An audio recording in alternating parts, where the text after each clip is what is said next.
Почитувани, добар ден, ги следите вестите на Канал 8. Реновираната агенција за вработување и Центарот за социјални работи во Виница ги посети заменик министерот за труд и социјална политика Диме Спасов. Активностите се дел од проектот на Министерството за труд и социјала, финансиран од ИПА програмата на Европската Унија, за што се обезбедени околу 2 милиони евра за реновирање на 42 објекти во Македонија. Заменик министерот за труд и социјална политика Диме Спасов во посета на целосно реновираната агенција за вработување и Центарот за социјални работи во Виница, чии објекти добија модерен и современ изглед, а вработените добија поквалитетни услови за работа и прием на барањата на граѓаните. Ова целосно обновување на институциите во општина Виница се дел од еден поголем проект кој што го финансираме преку ИПА програмата на Европската Унија, за кој што обезбедивме околу 2 милиони евра за реновирање и обновување на над 42 објекти ширум Република Македонија. Станува збор за 18 центри за социјална работа, 12 дневни центри за деца со пречки во развојот и 12 центри за вработување ширум Република Македонија, кои што добиваат нов модерен изглед, современи услови за работа. Што се однесува за обнова на центрите за социјална работа и дневните центри за лицата со посебни потреби, активностите се на половина од реализацијата за нивна реконструкција и се очекува да заврши во наредниот временски период. Во текот на изминативе 5 години отворени се 2 нови градинки во селата Трисино и Стибања.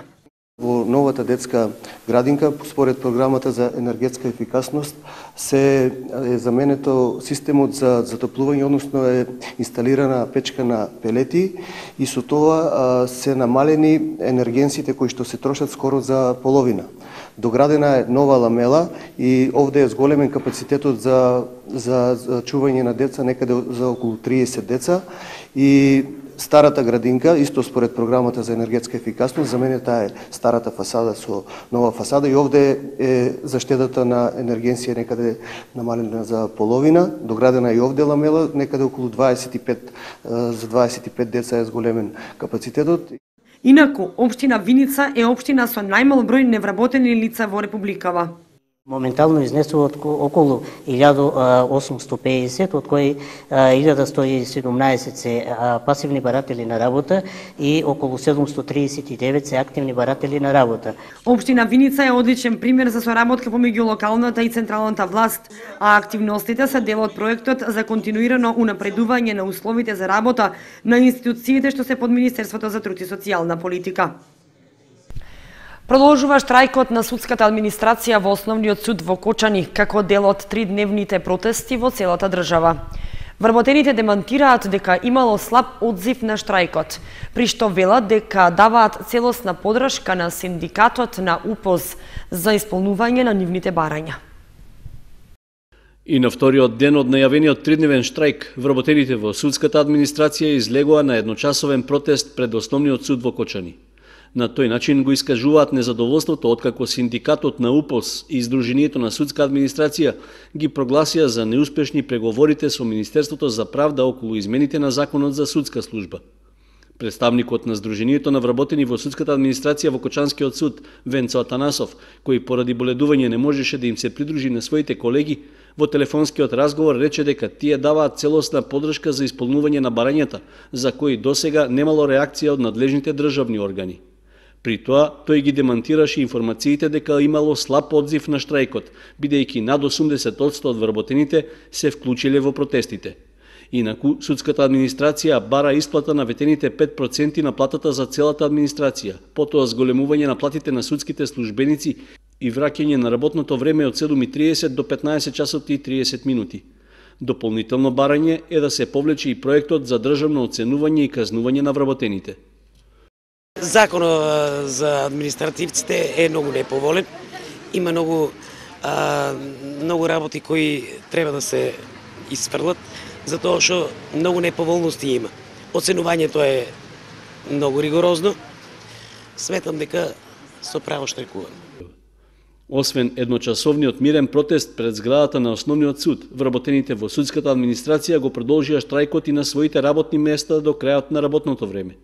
При тоа скоро сите судења се одлагаат, односно се работат само итните и притворските предмети. Заедно со вработените во судската администрација штрајкуваат и службениците кои се членови на синдикатот на УПОС. За впеток штрајкувачите планираат да излезат на протест пред собранието, владата и пред Министерството за правда во Скопје. Водата во селата Облешево, Теранци и Уларци, хемиски и бактериолошки, е неисправна за пиење, потврдуваат испитувањата на Центарот за јавно здравје Кочани. Во останатите села во кои е земена мостра, водата е уредна. Најновите испитувања на Центарот за јавно здравје Кочани покажуваат неисправност на водата за пиење во 3 села – Облешево, Теранци и Уларци. Имено, испитувањата на мостра на вода земена од Основното училиште Свети Климент Охридски во Облешево покажале дека микробиолошки е неуредна, а хемиски е добра, што значи дека истата не е за пиење. Во Уларци и микробиолошки и хемиски е неуредна, а во селото Теранци хемиски е уредна, но не и микробиолошки, што значи и таму водата не е за пиење, вели доктор Благица Ѓурковик, директор на Центарот за јавно здравје Кочани. Од мострите на вода земени од Зрновци, Кучичино, Основното училиште Страшо Пинџур, Чешиново, Жиганци, Спанчево и Милева Помпа Кочани, водата е хемиски и бактериолошки уредна за пиење. Во селата каде што водата не е за пиење, Центарот за јавно здравје дава препораки за користење на флаширана вода. И понатаму останува Центарот будно да ја следи состојбата и да ги информира жителите за исправноста на водата за пиење. Акционерското друштво за водостопанство на Македонија ги повикува земјоделските производители да склучат договори со кои ќе им се обезбеди наводнување на површините. Законскиот рок за оваа постапка веќе тече, а против оние што нема да ја почитуваат, можни се прекрашочни постапки. Се менува начинот на кој се решаваат меѓусебните правни односи меѓу земјоделските производители и Акционерското друштво за водостопанство на Република Македонија, со оглед што се применуваат законските одредби донесени пред 1 година. Според писменото известување од водостопанската подружница Брегалница Кочани, согласно членот 20 од Законот за водостопанство, снабдувањето со вода за наводнување во иднина ќе се врши врз основа на склучен договор. Носител на договорот може да биде правно или физичко лице, кое има сопствена земјоделска површина, или пак површина под концесија или закуп. Статусот на користење на земјоделската површина се докажува со соодветен документ за собственост, со документ за концесија или закуп, или пак со изјава дека земјоделците се обврзуваат да платат воден надомест за пријавените површини за наводнување. Со оглед на ваквата новина, Акционерското друштво за водостопанство на Република Македонија, подружница Брегалница Кочани, ги повикува водокорисниците од подрачјето на действување на хидромелиоративниот систем Брегалница да склучат договори за снабдување со вода за наводнителната сезона 2016. Тоа можат да го направат во работните простории на подружницата во Кочани, Штип и Свете Николе, секој работен ден во периодот од 7 до 15 часот.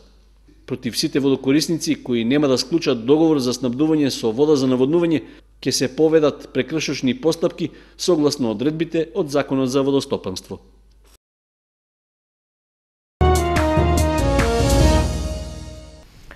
Општина Чешиново Облешево ги подсетува граѓаните дека истекува рокот за легализација на дивоградбите.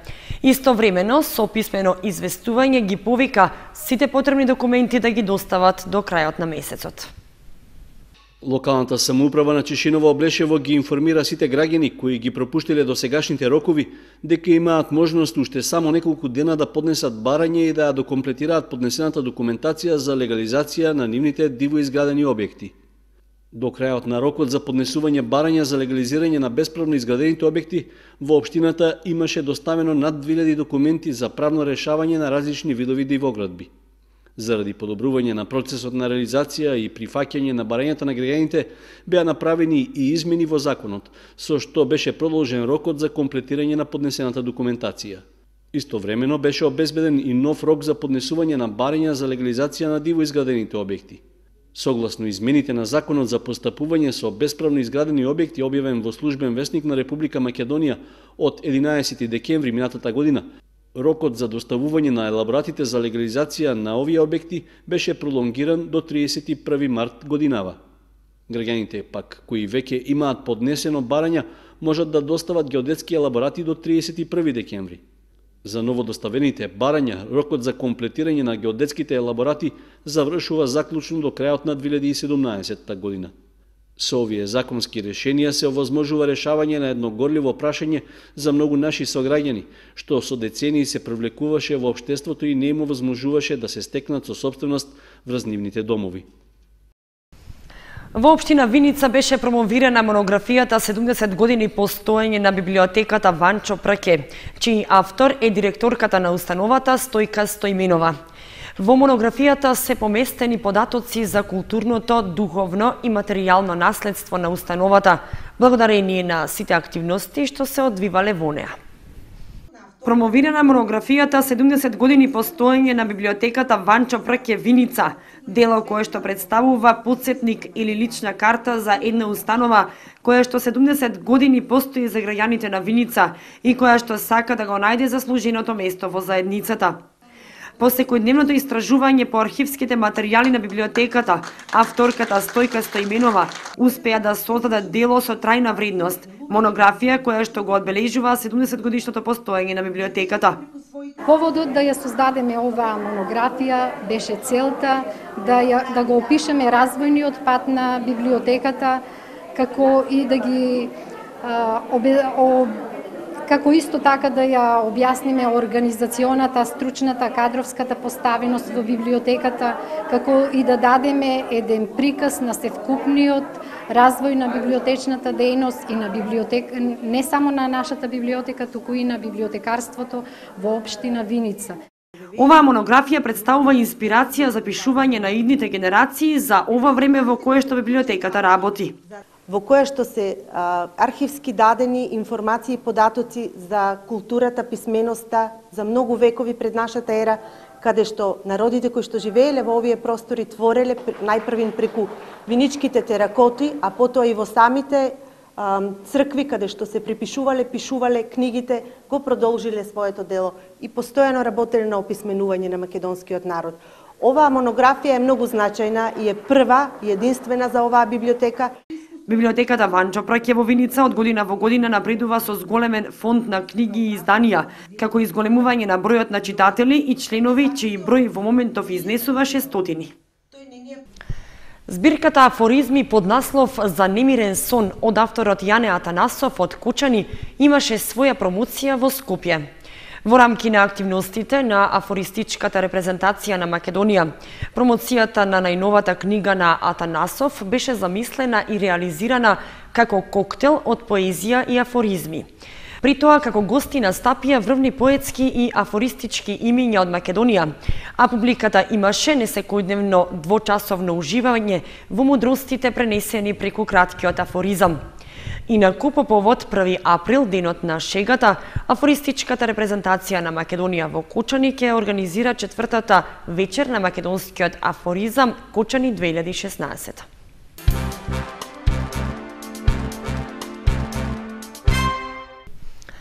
Многу настапи во земјава и странство, гостувања и турнеи, награди и признанија за представување на македонскиот изворен фолклор. Фолклорниот ансамбл Љупчо Сантов од Оризари слави 38 години постоење. Фолклорниот ансамбл Љупчо Сантов од Оризари слави 38 години постоење. Станува збор за години во кои што поминале многу настапи, турнеи во странство, а фолклористите добиле награди и признанија.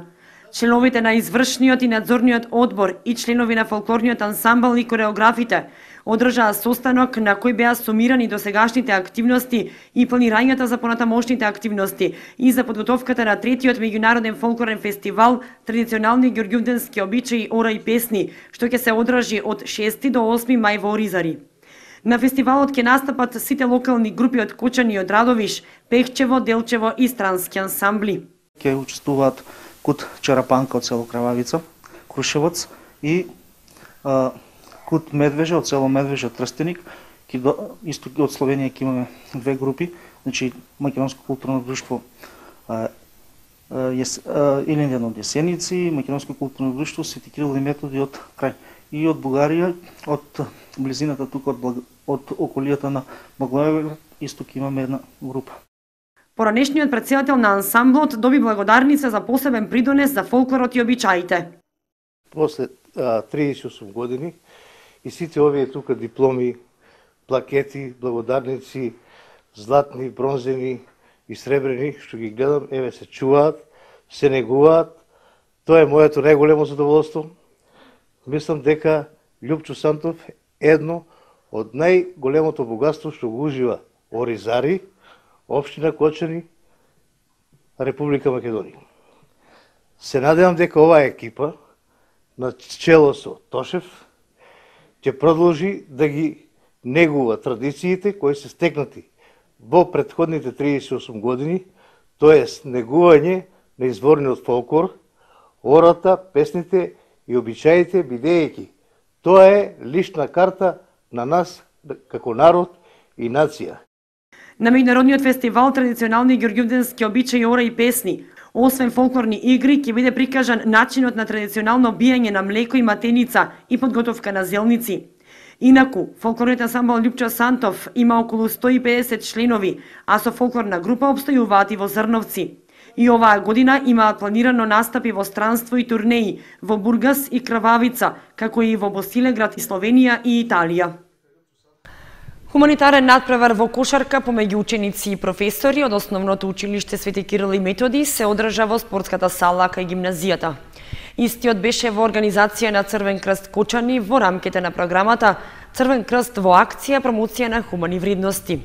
Собраните средства се наменети за помош на децата со посебни потреби кои што учат во посебната паралелка во Основното училиште Малина Попиванова. Откако завршија обуките и продолжува хуманата мисија на волонтерите од Црвен крст Кочани. Во спортската сала кај гимназијата се одржа хуманитарен надпревар во кошарка помеѓу ученици и професори од Основното училиште Свети Кирил и Методи, како дел од активностите на тимот млади волонтери, учесници во проектот Црвен крст во акција промоција на хумани вредности. Собраните средства се наменети за хуманитарни цели. ПХВ тимот кој е формиран организира хуманитарен кошаркарски надпревар помеѓу професорите и учениците од Основното училиште Кирил и Методи.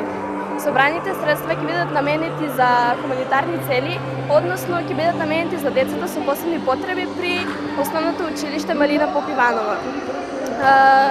Како што гледате, веќе сме во текст со ПХВ проектот.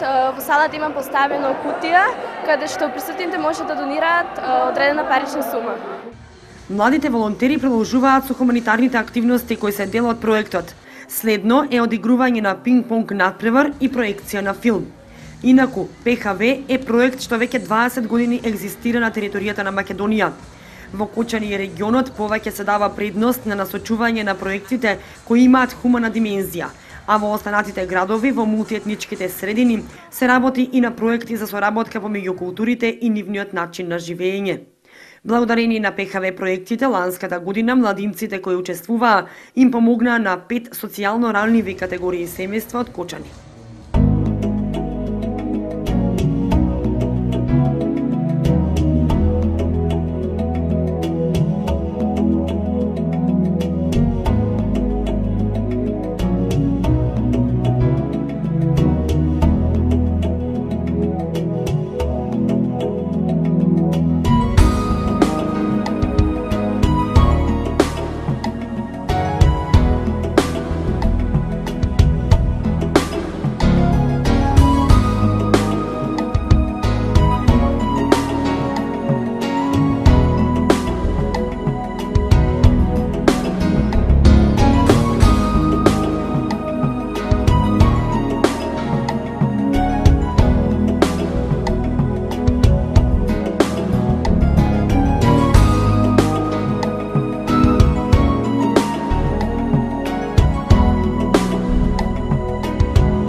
Со временската прогноза го завршуваме и ова издание на вестите на Канал 8. Следете не и на нашата веб страница kanal8.mk. Довидување.